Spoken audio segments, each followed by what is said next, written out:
ఎలా చేసుకోవాలో చూద్దామండి. శనగపిండి తీసుకొని అందులోకి కొన్ని పచ్చిమిర్చి తీసుకున్నాను. ఇప్పుడు ఎలా చేస్తానో చూపిస్తాను. ఇప్పుడు బజ్జీల్లోకి నేను స్టఫింగ్ రెడీ చేసుకుంటున్నానండి. కొంచెం శనగపిండి తీసుకొని అందులో కొంచెం జీలకర్ర యాడ్ చేసి, ఇది హోమ్ మేడ్ పన్నీర్ అండి, నేను పన్నీర్తో చేస్తున్నాను.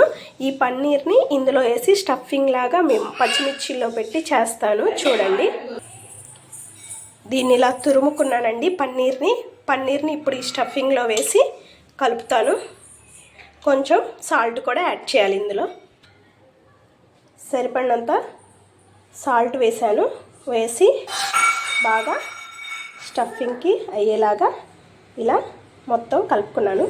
పన్నీర్ వేసాను కదండి, కొంచెం ఇట్లా పిండిలాగా వస్తుంది. ఇదంతా కలుపుకొని ఆ స్టఫింగ్కి పచ్చిమిర్చిలో పెట్టుకుంటాను. పచ్చిమిర్చి అన్నీ చీల్చి ఇందులో ఉన్న సీడ్స్ అన్నీ, విత్తనాలన్నీ తీసేసానండి. తర్వాత ఈ స్టఫింగ్ని ఇందులో పెట్టుకుంటూ వెళ్ళి ఇప్పుడు బజ్జీలు వేసుకుందాం. స్టఫింగ్ పెట్టేసానండి. ఇప్పుడు పన్నీర్ బజ్జీ ఎలా చేసుకుందామో చూద్దాము. ఇప్పుడు అందులోకి పిండి కలుపుకోవాలి. ఇప్పుడు కొంచెం పిండి తీసుకొని కొంచెం సాల్ట్ వేసాను, కొంచెం సోడా ఉప్పు వేసి వాటర్ పోసి కలిపాలి. ఇందులో కొంచెం వామ్ వేసుకుంటే టేస్ట్ కూడా బాగుంటుందండి. తర్వాత వాటర్ వేసి కలుపుకుందాం.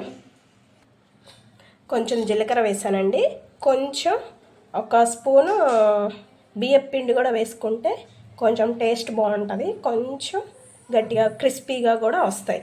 ఇది వేసేసుకొని అట్టుపిండిలాగా కలుపుకుందాము. ఇలా జారుడుగా కలుపుకుంటే బజ్జీ బాగా వస్తుందండి. ఇప్పుడు ఈ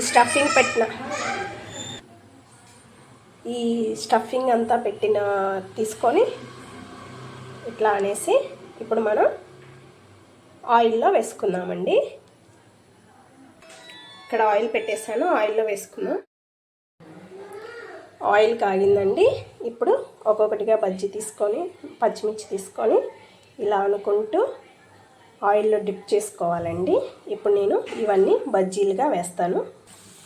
ఇలా బజ్జీలు వేసుకుంటూ వాటిని తిప్పాలి. ఇదిగోండి బజ్జీ.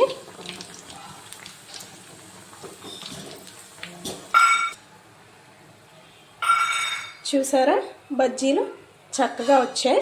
ఇలానే మిగతావి కూడా వేసుకున్నాం. బజ్జీలు రెడీ అయిపోయినాయండి. చాలా బాగున్నాయి, టేస్ట్ కూడా చాలా బాగున్నాయి.